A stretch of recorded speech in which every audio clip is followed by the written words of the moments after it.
The Noon Show airs Monday through Friday from noon until 1 o'clock Central Time.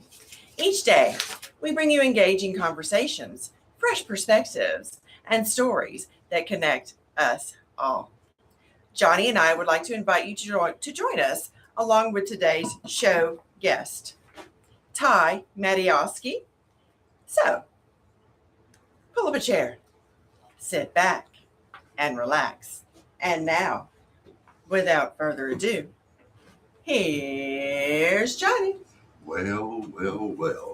Welcome, everyone, to the front porch of Tuscaloosa in West Alabama, better known as the Fun Show or the Noon Show.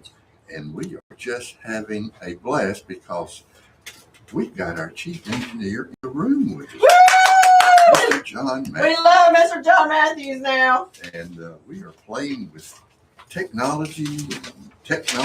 And it's just, it's a cool morning here. By we mean the actual engineer, not us. Yeah, that's right. But, boy, this is sounding really good. That John Matthews is a genius, I think. You don't think the high pollen count got into the studio and infected the equipment? Well, I know it got into my head. It's certainly in my head today, y'all. And then Axl Rose is with us today. Yay! He gets us on Facebook Live and YouTube. But Dr. Ty Matiowski, isn't that a beautiful name? Yes, and by the way, he is the chair of the anthropology department at University of Central Florida. Yeah, but for our listeners, you're going to enjoy today. You're going to love it. Tell him, Johnny. We're going to be visiting Waffle House. Yes, he's written a book and it's called Smothered and Covered. And it's a little bit about Waffle House. It's a lot about Waffle House. Sort of anthropology of the food of the South kind of a vibe, right? And also the culture of the South and how Waffle House has shaped the culture of our Southern heritage. You cannot go anywhere in the South without stopping at a Waffle House. Absolutely not. I have to admit, I used to do a lot of travel across the state, and I'd leave late in the afternoon, come back late at night, and because I wanted to get to where I was and then get back by 5, so I could be back home. And there's always a Waffle House where you needed it, right? Waffle House everywhere, and about 10 o'clock at night on the road, you stop in. It is part of our culture. Oh, so yeah. We're looking forward to talking with Ty in just a little bit. But in the meantime, Miss Sunshine. Ooh, what's that, Johnny Rocket? We have a lovely evening with Abilio. Yeah, shout out to Caitlin Hines and all the wonderful people that were there out at the venue last night, having a great time and a big cornhole tournament. Johnny, this is not a fair question, but what was the name of that company that was being Schnell something? Oh, goodness. I knew you were going to ask. They're a super worldwide logistics company that are part of Mercedes Experience. Yeah, Schnellick Logistics. They're the ones who actually put the cars together at Mercedes. And they just were what a great group of guys and gals. I mean, they were so friendly, so engaging, and big supporters of Abilio. So shout out to all our new friends. Shout out to Caitlin for a great event. And that was a fundraiser for Abilio. It's a fundraiser. And folks, if you don't know Abilio, Caitlin Hines and her team have put together kind of an umbrella organization that brings together all the resources, agencies, and connections to serve our disabled community. And that's our visible disabled and the invisible as well. So congratulations for a very, very congratulations. successful event. Yeah, I was just going to say, it's easy to forget those invisible disabilities. You know it is, and I'm so glad they do, because that covers things like autism, sensory issues. There's so many different invisible issues that affect a lot of our kids and, of course, adults as well. So that's right. Thank you for what you're doing, Caitlin and the Abilio team. And we've got another special event coming up this Saturday, by the way, for another great organization. That's our friends at Autism. And the Walk for Autism is this Saturday, April 18th, out at Stillman College's football field from 10 to 2. And it's not just a walk, by the way. We want everybody to show up to walk and participate, because this is a fundraiser. It's an awareness event. And Stillman has teamed up with Walk for Autism to do this. But they're resource fair. There'll be fun and games for the whole family. Registration's only $30. Oh, wow. For information on the register, simply go to www.artsinautism. That's ARTSN, like in Nancy, autism, artsinautism.org. And let's support this great cause on Saturday. Thank you, Stillman, for being such a great partner. And shout out to Petra Burris, who we know, and she made us aware of this. So, Petra, I hope it's a very successful event this Saturday. Oh, absolutely. Yeah, so we also have something else coming up on Tuesday, April the 21st. This is going to be at the Lookout. It's called Sip, Read, and Repeat. This will be a wines by the genre. I guess it's a tasting event, sounds like it, but Sip, Read, and Repeat. Interesting that Read is in there, wouldn't you say? Well, the reason that is in there is because it is a fundraiser benefiting the Literacy Council of West Alabama. Yeah. Friends of Literacy Council. Right. And again, this is on Tuesday, April the 21st at 5 p.m. at the Lookout. And there's just so many things going on, folks. I mean, have you got your tickets to the West Alabama Wine and Food Festival coming up on April the 19th? And that's just coming Sunday.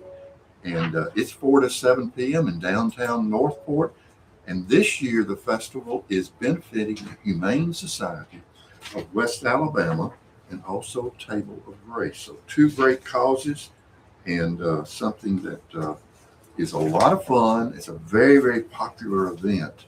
And you can still get tickets by going to westalabamafoodandwine.org. And remember, this is a benefit for the Humane Society, our friends over there in West Alabama, and Table of Grace.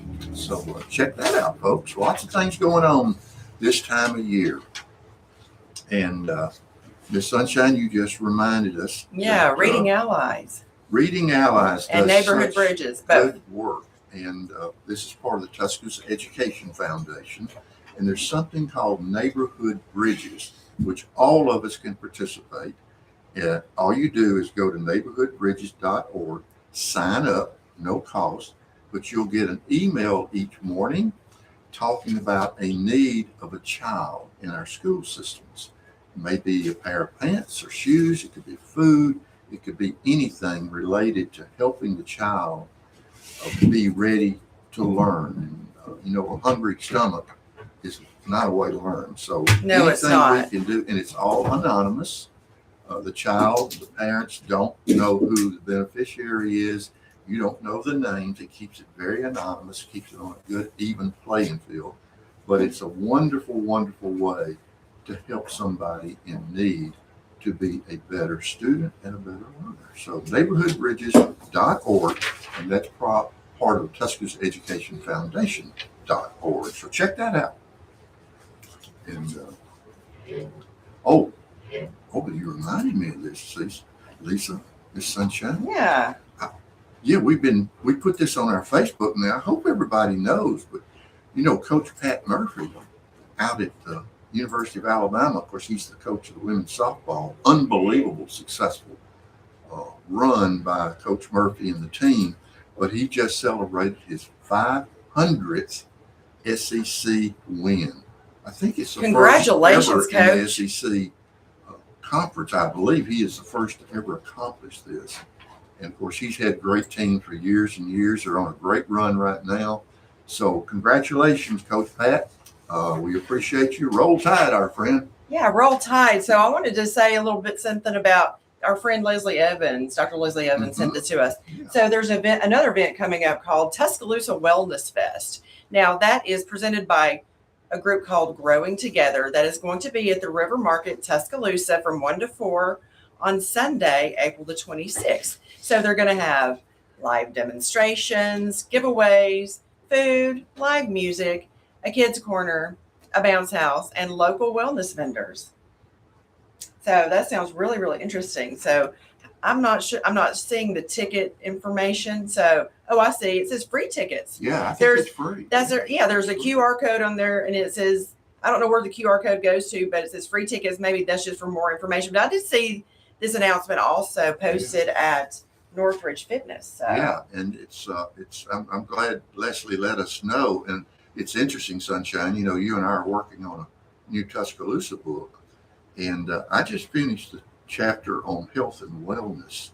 And oh my goodness, are we blessed as a community? There are so many ways to take care of our health and wellness, and there's so many resources. I mean, everything from outdoor parks and recreation centers and beautiful gyms, but also the DCH health system, the mental health system here. There's so many resources, and we ought to be very, very thankful about that. So check out the wellness event, because you'll learn a lot that day.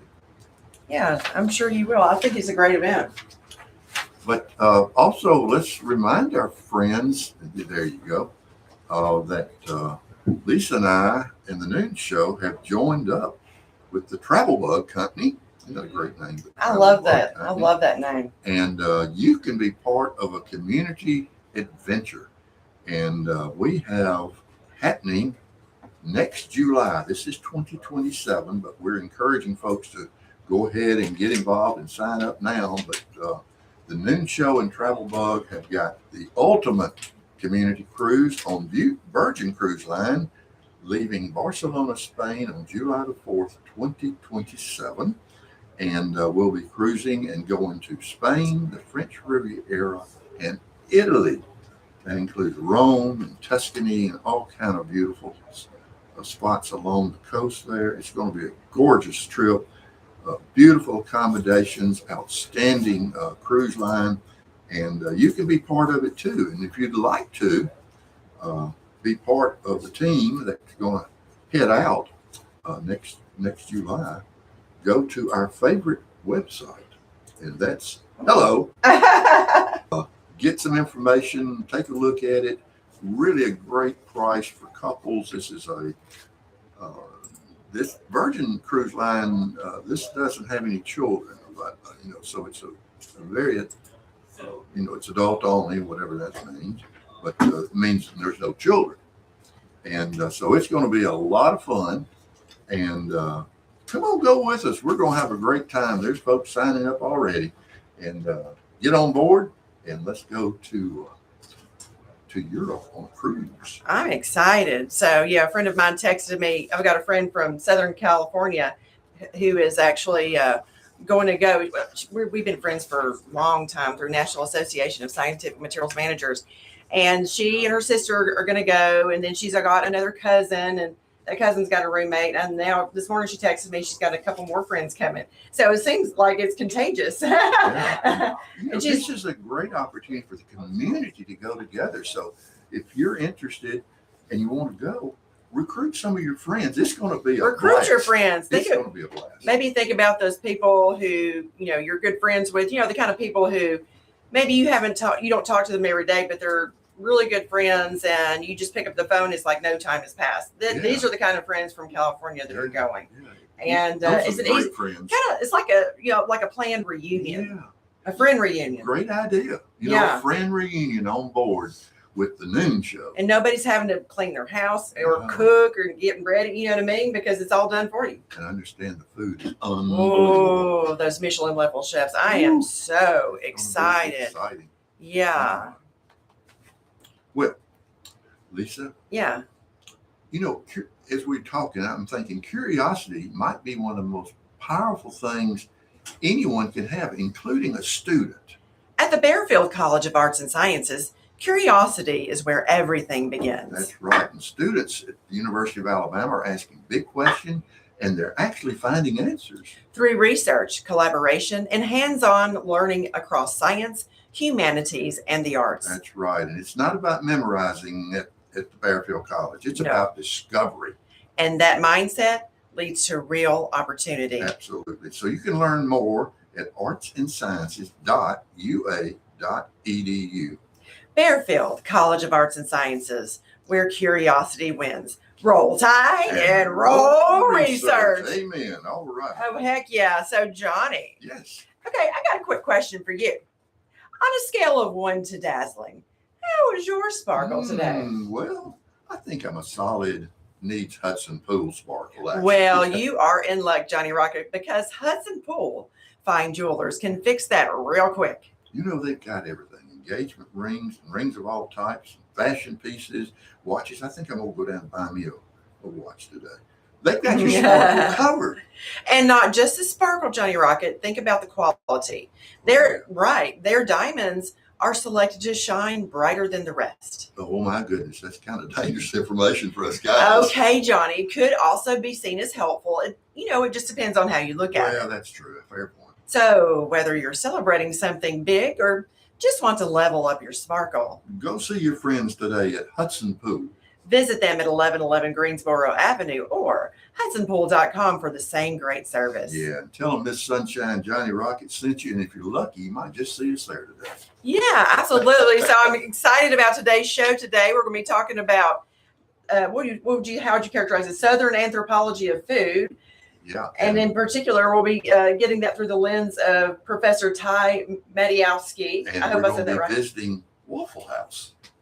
Yeah, absolutely. Cool? The author, so cool. We'll be talking to the author of Smothered and Covered when we come back from this break. You've been listening to The Noon Show on FM 100.1. Don't go away. We will be here right back. Okay, editor.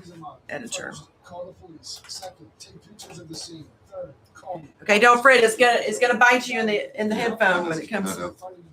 Okay, from now.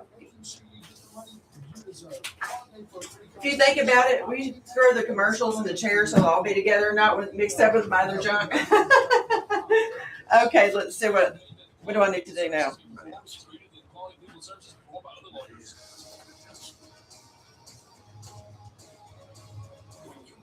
I think I messed up. Here we go.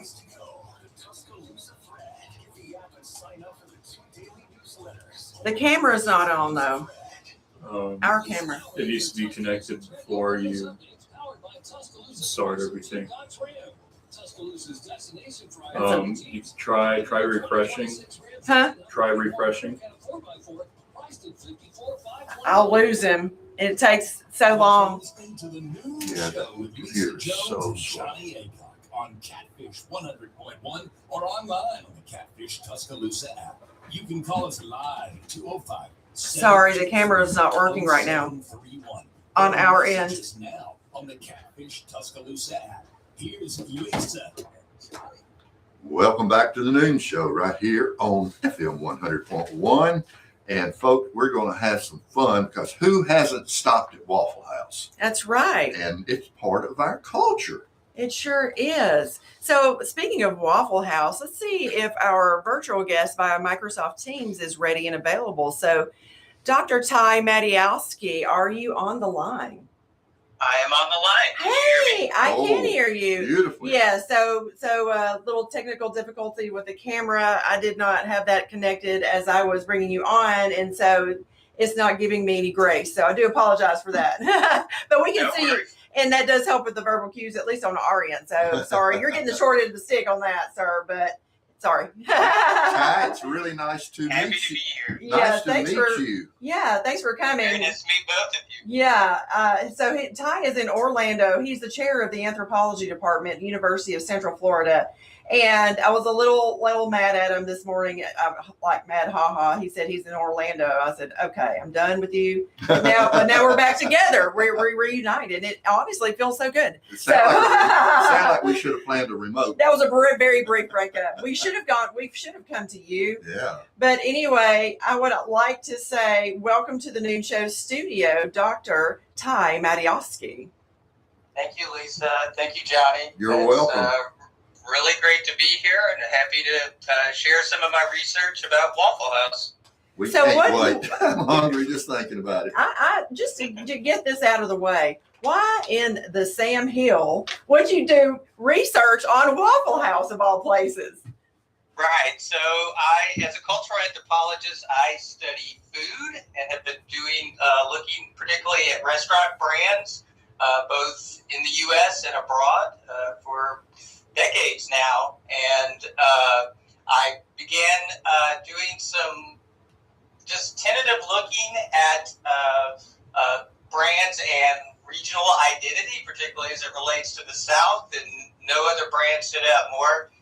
than Waffle House. And so as I was kind of exploring this area, it kind of dawned on me that like nobody had really kind of wrestled with Waffle House as a cultural touchstone, as a cultural icon, and I was like, why not me? So that's kind of how I came to do this book about Waffle House and relating it to Southern identity, the Southern experience. Are you from the South, Ty?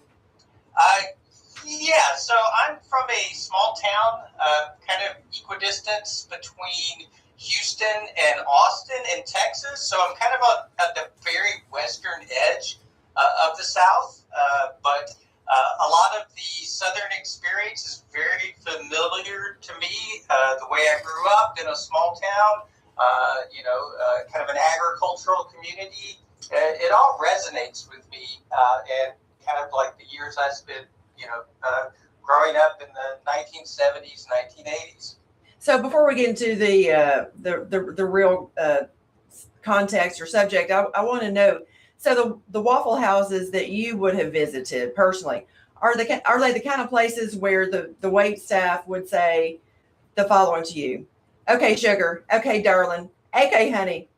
Is that kind of in line what your experiences would have been? Very much so. So, like, I'll admit, I didn't actually visit a Waffle House until well into my adult years. But growing up, kind of like what we would colloquially call greasy spoons or like all-night niners or things like that. What you described is very on par with my experience. Well, that's great. So I'm actually wondering, so now how would you frame Waffle House in terms of, I guess, culture and identity, storytelling in the South? Okay. Yeah. So, I mean, it's probably not, unfamiliar to your listeners that Waffle House has long been kind of touted or embraced as an icon or a symbol of Southern identity, the American South. And so, I kind of bought into this idea as well. But then the more I looked into like the actual Waffle House brand and the company itself, come to find out that that Waffle House as a corporation, as a company, doesn't really do anything to promote this Southern identity. So I found that is really kind of curious. Really? And interesting. Yes. So you'll never see like Waffle House, lay this claim. So that they have like one of their slogans at one point was like America's best place to eat. And so, Waffle House kind of gets touted as a microcosm of the South, and there's a lot of validity to this. But the company itself doesn't really lean in to this kind of aspect of its brand identity. So in the book, I kind of argue that Waffle House kind of is like a blank slate that people kind of project their own ideas or their own kind of notions of what it actually means, much like the South itself. Okay. If this question is off base, just say next. So this one just popped in my head. So I was thinking about, Dollar General, for example. Okay, not Waffle House. I understand that, but I'm thinking about the shutdown. And who fared well during the shutdown? Dollar General did. How did Waffle House fare during the shutdown? Do you have any idea? Again, say next question if you don't like that one. No, Lisa, that is a very astute question because in my book, you. I actually describe Waffle House as kind of like the Dollar General of restaurants. Stop it right now. Did you really? Oh, Yeah. Wow. Yes, because they have like the similar kind of black, yellow color scheme. Mm-hmm. They kind of market themselves to the same demographic and things of that nature. So Waffle House did shut down for, in the first several weeks, if not months, of the pandemic, and then gradually reopened. They were one of the first to do that. In fact, I think the company, when the reopening was kind of gradually being rolled out, at the time, Vice President Mike Pence attended an event that Waffle House was there. So they were part of this idea of kind of re-emerging from the initial impact of the pandemic. Yeah, so that was kind of where I was headed with my next question. So I was wondering, did Waffle House have more, and I would say culturally, because I'm thinking in terms of Southern culture, more of an open arms kind of attitude towards welcoming people back. Is that part of it? Yeah. So this idea, Waffle House is it's a place where everybody's essentially welcome, right? The price points are such that just about anybody can afford going there. The fact that it's open 365 days, a year, 24 hours a day, 7 days a week, means that it has like a very large bandwidth in terms of like openness, welcoming, everybody, no matter what stage of like whether they're sober or not, people. And so it has like this very almost like very idealized democratic identity. So it doesn't discriminate based on class, status, All walks those of types life. things. That's what it sounds like you're Everybody saying. is welcome there. Yeah, so all walks of life, and you're saying sober or not sober, which we are in a college town as well. Yep. And I don't know this firsthand, but when in talking to some of the students, this is the following would be reported to me. So everything else is closed, and we just all meet at the Waffle House. I think my guess is that happens in not just college towns, anywhere where there's like a live, like music scene or any kind of Correct. entertainment scene or nightlife of any kind. I would think. Yes. So like Waffle House, when the bars and the clubs shut down, it's like one of the few spaces that's still open. And so a lot of times folks who have been out bar hopping or clubbing or things like that are looking for a place to kind of wind down, maybe have the fourth meal of the day. And Waffle House provides that context. And so now, that type of experience has become so common, especially to like the college experience, that now people go there just expecting, like this is like the logical conclusion of a night out. And it has developed this reputation where people like go there possibly with the hope of seeing something out of the ordinary or, extraordinary, the kind of stuff that goes viral on the internet. I love that. Ty, I'm really enjoying this conversation, but we are up against a break. We're going to rejoin you in just a few minutes when we come back. Guys, you've been listening to The Noon Show on FM 100.1. Don't go away. We'll be right back. Okay. Johnny, are you going to get on the mic? Are you going to ask? You got one going to the road. Every vehicle's just one. Are you? Covered really good. I love the concept that he's talking Well, I about. don't want to hog the whole conversation. $4,000.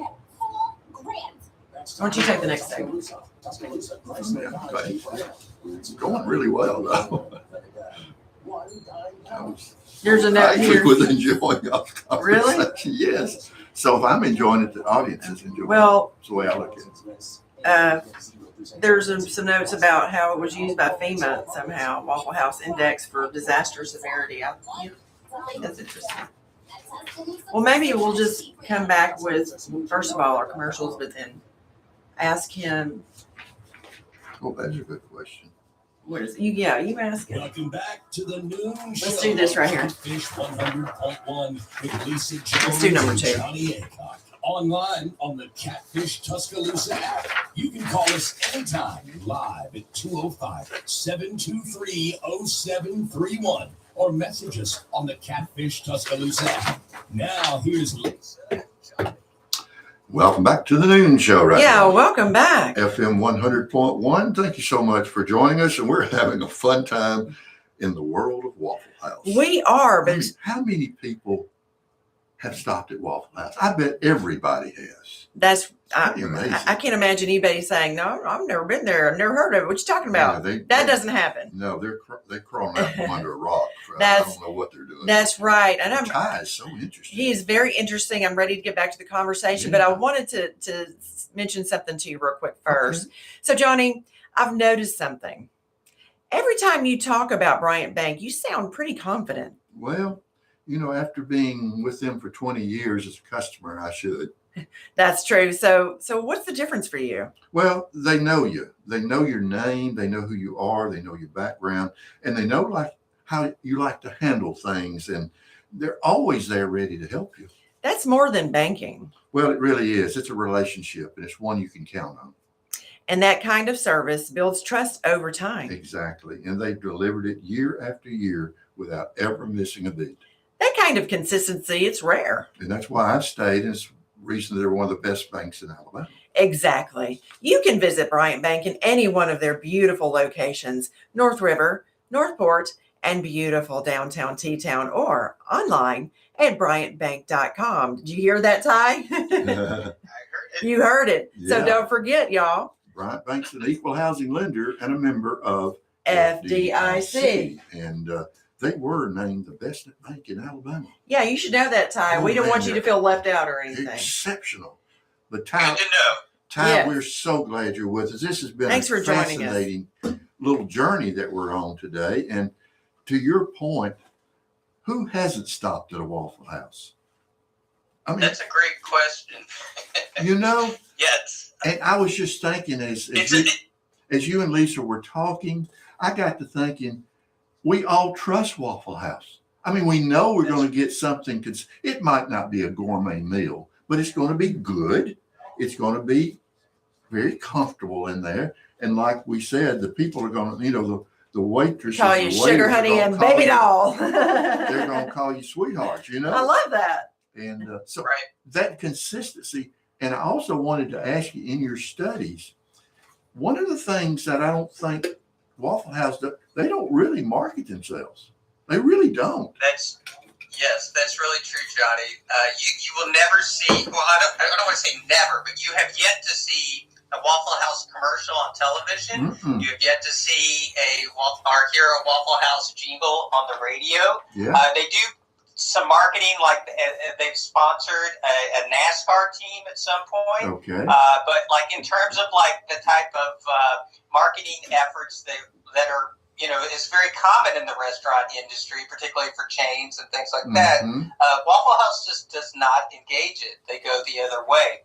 And so by doing that, they kind of cede a lot of their marketing authority to others. And so that's why sometimes Waffle House kind of has this beleaguered reputation. And it could be a thing where no press is bad press. Mhm. If anything that gets the Waffle House name out into the public, it is good for the bottom line. Yeah. And I don't think we asked this question. How long has Waffle House been in business? Great question. So Waffle House has been in business since Labor Day weekend, 1955. Wow. That's when Joe Rogers Sr. and Tom Forkner launched their very first Waffle House in Avondale Estates, Georgia, Mhm. which is now home to the Waffle House Museum. Okay. And another just quick question. There were other groups, chains that came along during early times. I'm thinking, I won't call the names, but I'm thinking of a couple of others. But it seems like Yes. Waffle House has just always been there, and the other ones just kind of Mhm. go by the wayside. Right. So Waffle House actually kind of is born out of a chain that some of your listeners may be familiar with, Toddle House. Oh, sure. So Sure. Toddle House has kind of southern roots as well. Okay. And it was actually Joe Rogers Sr. who worked for Toddle House for a time and then branched off and launched the Waffle House brand. So now, like, Waffle House competes against Denny's and IHOP, which have like a larger geographical footprint, meaning that they're in all the states and Yeah. internationally. But Waffle House actually has more locations or branches, Right. primarily concentrated in the American South, the Gulf Coast, that area. So we're talking about like 2,030 plus locations in this part of the country. Yeah. And again, going back to that trust factor, Waffle House it's so consistent. And Yep. we like to play games and have fun with Waffle House sometimes, but we take it seriously. We know it's a good brand. We know that. And Right. it's just amazing how they dominated for so long, especially here in the Right. South.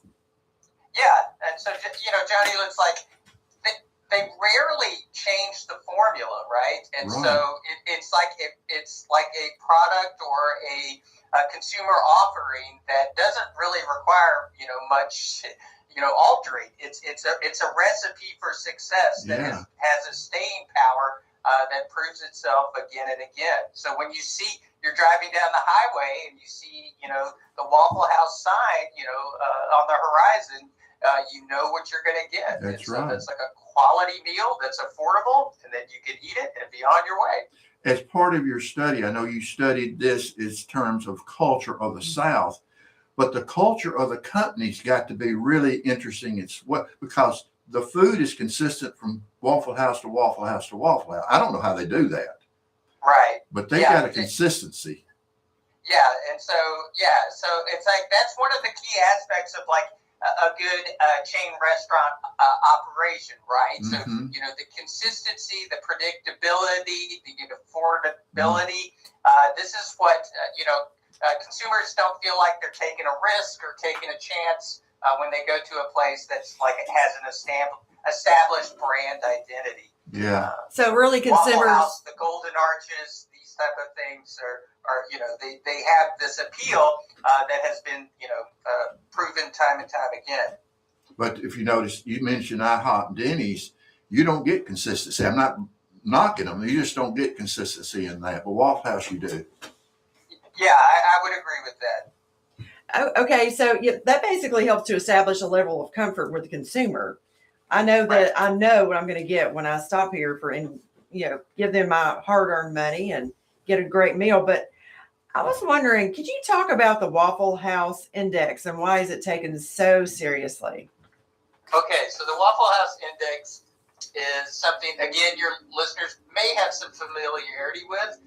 So this is actually like, at one point it was an unofficial, but now it's probably more of an official metric that the Federal Emergency Management Agency, FEMA, uses to determine disaster or catastrophe severity. So in areas that are impacted by, say, like a hurricane, it becomes like a very resonant metric to determine like things are really bad if the Waffle House shuts down because it's open all the time.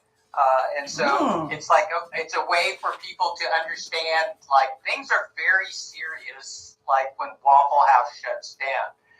So given that there disparity across large geographical regions, if multiple Waffle Houses are shut down, that kind of communicates to the general public, this is it's bad. It could be a moment to panic, maybe. I don't know. Bad happening. Ty, and Right. let's go back because you are an anthropologist as by career and trade. Looking back at the effect on Southern culture, the integration of Waffle House culture to Southern culture, what do we learn about ourselves because we're such fans of Waffle House?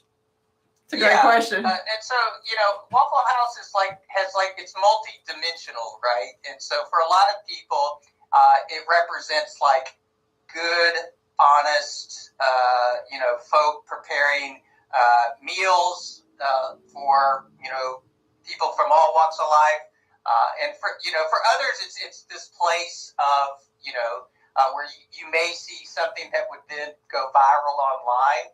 So it kind of has this duality, quite similar to the way the South is sometimes viewed or portrayed. So for a lot of people, the South is like this place welcoming, this place of hospitality and stuff. But it also kind of has a darker side that also people, a lot of people can't see past. And Yes. so you kind of have this duality with both Waffle House and the South, and that's why I say like Waffle House is kind of like a microcosm of this idea. Yeah. And the other thing, I don't know if this would be a fair statement, but I can't think of anyone better than Waffle House in terms of the diversity of customer. I mean, Yeah. the diversity of customers is amazing. I mean, you walk in, you'll see a businessman in a suit, and you'll see that drunk, and you'll see a student, you'll see someone who just came off the farm. You see everybody. Maybe a Yeah. lady with a baby. Absolutely. And so, you know, and people as like Anthony Bourdain has made similar statements. John Mayer has made similar statements. This idea that Waffle House is, you know, is very welcoming. It's like democratic. It, you know, discriminates against no one. Yeah. And so, you know, and this is like, what restaurant chain wouldn't want that reputation? Absolutely. Right? Absolutely. Yeah, I mean, that's like the kind of press you can't buy. So I was wondering, what surprised you most in the course of your research that you found out about Waffle House? Yeah, that's like a really great question because as I was writing this book, I was like discovering things I didn't know. So one of them is like the color scheme, kind of the yellow-black color scheme was devised to replicate a school bus. Oh, So- wow. Really? Yeah, and so as when you see a school bus, kind of your reaction tends to be to slow down or to like kind of caution.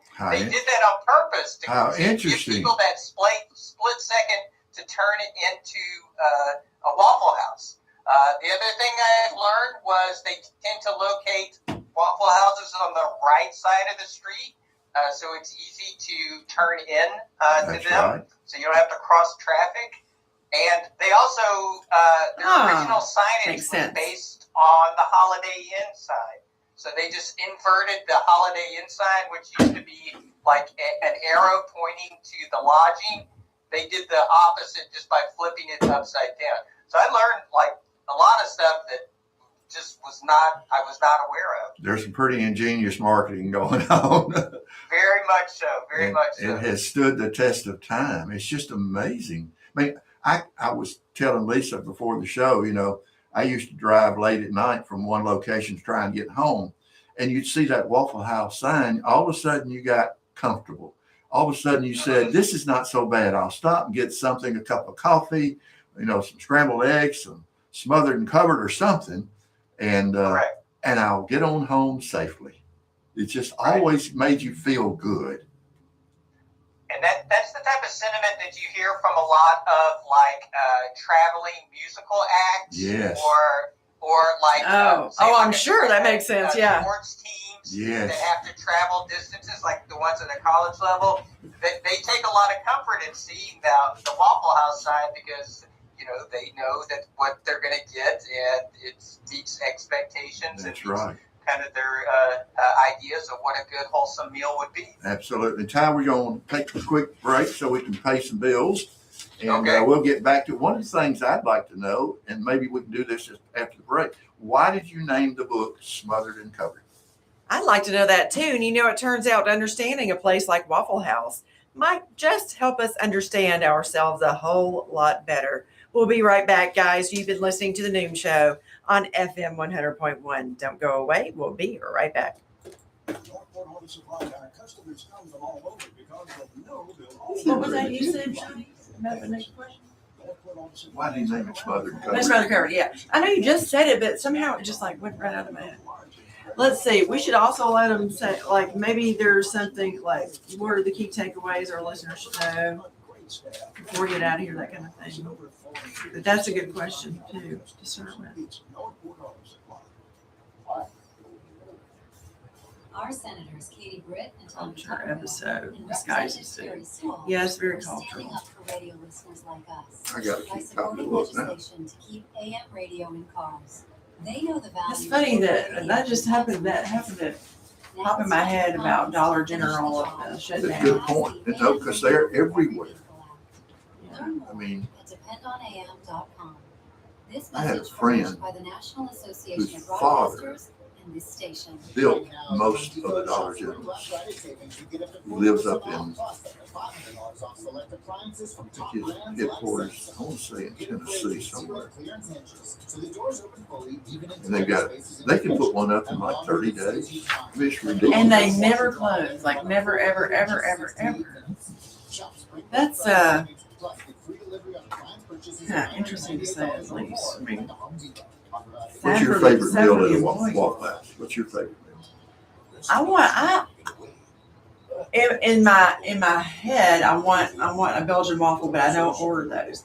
What I actually order is an omelet, preferably something kind of like what do you call, like a Western omelet, ham and peppers and onions and cheese and hash browns. Absolutely. That to me is the first thing I think of is those hash browns. They're so good. And I want the lady to call me Sugar if she's Oh, heading they my always order. do. Honey, what can I order you? Okay, Sugar, what you want? Okay, Sugar. All right, baby, what you need? Absolutely. What you need? And maybe they're chewing gum, maybe they're not. I don't know. They're very confident. They know where they are. Here's Lisa and Welcome back to the Noon Show right Yeah, here on welcome FM back. 100.1, and we're having a delightful time with our guest, Dr. Ty Matagalski. And Hey, you did good. and we were just talking, Lisa, about our favorite meals at Waffle House, and we Yes. both said the same thing. Those wonderful, wonderful hash browns. And the omelet. And Ty, I was saying as the lady takes my order, I want to say, hey, Sugar, what you want? What Yeah. you need? And she may or may not be chewing gum as she's taking my order.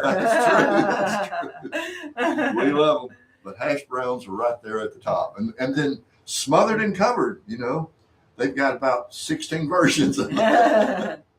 That's right. So they Yeah. actually developed like these proprietary lingo that goes along with the way you can order your hash browns. So you can get them smothered, covered, chunked, diced, peppered, capped, and they all, like, if you tell the service person there, they know exactly what you're They talking do. about. Just part of their culture. I love that. So why did you choose that name for Smothered and Covered for your novel? Okay, so when we were like, I was struggling actually to come up with like the perfect title. So I kind of had the idea of like Waffle House and Southern Imaginary, but it was the good folks at the University of Alabama Press who published the book that came up with the Smothered and Covered part. So, and I think they chose the right title. They really did. Yeah, that's very clever. It really is. Tell us a little bit more about Southern Imaginary. Okay, so like the imaginary, like this is like a concept that you hear oftentimes in like the arts, humanities, social sciences, and it's an imaginary is like an idealized understanding of a place or time. So the Southern Imaginary is a concept that I kind of got out of film studies. So it's kind of like a very overdetermined, exaggerated expression of Southern identity. So when you watch a movie that's set in the South, particularly, like they oftentimes like lean very heavily into like the accents or the scenery. So you see the trees with the Spanish moss and things like that. And so that's kind of how I was able to kind of better understand Waffle House and what it means to people by kind of like filtering it through the optics of this Southern imaginary. Mhm. So like the way it's kind of portrayed is oftentimes like in media or movies, television stuff, it doesn't always like align with like the reality of actually going there. Okay. And so within the pages, which I have not read yet, I'm going to, what can a reader expect to learn about the South and Waffle House, and maybe even about ourselves? Right. So yeah, this is like an academic book, so I'm going to throw that out there. That's right. But, It is. readers will come away with hopefully a more nuanced understanding of what it means to be a Southerner, what it means to be a Waffle House customer, to kind of see where we were, where we are, where we're going, and just gain an appreciation for a brand that's oftentimes portrayed in kind of very one-dimensional ways. Mhm. And they will see that there's a lot more going on, and hopefully come away with a new appreciation for this kind of stalwart roadside icon. Yeah, because it's not one dimensional, as we've talked. No, It's as not at all. multidimensional, I guess, as we could probably find in terms of a brand and a chain like this. What's on your horizon for the next business or chain you're going to look at? Okay, well, thank you. You just set me up to plug my new book, which was published last year, also by University of Alabama Press. It's called Risque Business, Restaurants and American Culture. This time I looked at brands like Hooters. Oh my goodness. And these types of brands where kind of like female sexuality is kind of foregrounded in the dining experience. And so again, nobody had really like looked at this genre of out to eat establishments. So that's what I did. So I wrote a book about that. Okay. It sounds like you're a busy man. I try to. Yeah. To stay busy. Well, we're looking forward to, I really am. I'm looking forward to reading Covered and Smothered because when you say it, you know exactly who we're talking about. It's Waffle House. That's right. That's right. And I was wondering, what all states are they located in, the Waffle House chain of restaurants? Right. So they are primarily located in the South. And so Georgia, unsurprisingly, has the most. They have about 450. But you will even find Waffle House as far west as Arizona or Colorado, and as far north as Pennsylvania. I was actually looking on the map, and the Waffle House in Pennsylvania is actually like even north of, like New York City, New Jersey. So it's like it does have a very large retail footprint. Are they continuing to push further north and west? Yeah, so like kind of just gradually moving into like these new places. So but right now about half of the U.S. states have at least one Waffle House. So do you think they'll be able to retain their cultural identity as they continue to make that move? Okay, so Lisa, you are asking really great questions. And I will say this. I was talking at the end of the book about what happens when a brand kind of transcends its regional identity. And so Waffle House is a brand that's based in Atlanta, but also other brands were based in Atlanta. Coca-Cola, Home Depot, Krispy Kreme. And a lot of times we don't even associate them with this kind of Southern identity. Yeah, exactly. And so what's going to happen when Waffle House no longer it has these affiliations? It'll be like this new development for the brand. And what's really interesting, at least from my perspective, is we'll have a brand that never embraced its Southern identity to begin with, all of a sudden transcend an identity that they never, laid claim to. So yeah, it's interesting. Yeah, but we in the South, we claim Waffle House. I can't imagine, even as they grow and expand, the Southern experience is still going to be the Southern experience of Waffle House. Wouldn't you think so? Yeah. Yeah, and it has a lot to do with the food they serve, Yeah, right? yeah. And so this is like, this is not some like continental breakfast where, it leans heavily on like fruit or, Right. things like that. It's more like starch, fat, the things that we kind of like have appetite for, just based on kind of the way humans are hardwired. It's a down-home Southern meal, and in the South, we love breakfast at night.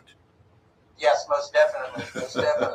So And Waffle House is there for you. That's right, absolutely. exactly. So are there When any? you guys are done, y'all can go to Waffle House. Well, yeah, of course, and it's actually very close. Right Almost down the within- street. Yeah, just down the street.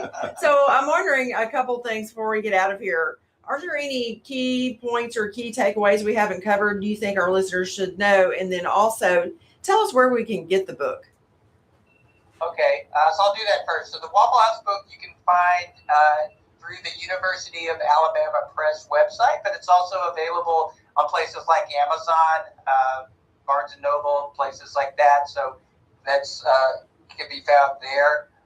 In terms of like stuff we didn't cover, I would just say Waffle House has a very large and interesting presence in American popular culture, whether it's movies, whether it's television, whether it's sports. whether it's films or popular music. So, I would, if you get the book, that might be the sections that you enjoy most, because that is a list that never stops growing. Well, this has been delightful, Ty. It's just been a pleasure to get to know This you. was a lot of fun. Yes, And, thank you guys so much Well, for thank you for carving out some time for us, because I hope our audience will enjoy Smothered and Covered, because I'm looking forward to reading that. But we appreciate your time. Yes, and I would like to say shout out to Samantha Huff Robertson, who came on the show, really kind of helped us make that connection. Yes. She works at University of Alabama Press. Yep. So always thankful to the press. Thank you guys. Yes, thank you. So we're just about to close out, Ty, but I wanted to let everyone know who's coming on the show tomorrow. We've got Dr. David Figge, and this is another Spotlight on STEM segment, and he is actually the first MD and PhD that we'll be having on the show. He's coming from the University of Alabama in Birmingham, so we're looking forward to that conversation. Another great show. Yeah, it's another great show. So he talks about all kinds of interesting things, how the brain remembers things and how the body remembers things, and how that can be tied to disease and immunology and things that we don't often consider. Yeah, and I'm glad we remember where Waffle House is, because I'm hungry. I am hungry, and even if it is filled with fat and et cetera, sometimes, dadgummit, and now we're in the South, right? There we are. Dadgummit, Yep. I'm hungry, and I just want something good to eat. Right, Ty? I mean, come on. So anyway, That's right. yeah, so I'm going to go ahead and close us out. We are officially out of the time. Thank you again, Ty, for coming on the show today. But before we go, don't forget to spay or neuter your furry friends and keep those tails wagging with up-to-date vaccinations. For Johnny Aycock, I'm Lisa Jones, signing off for the Noon Show. But before we go, I'd like to wish everyone a splendiferous rest of their day. See you on the radio tomorrow. Thank you for joining us today.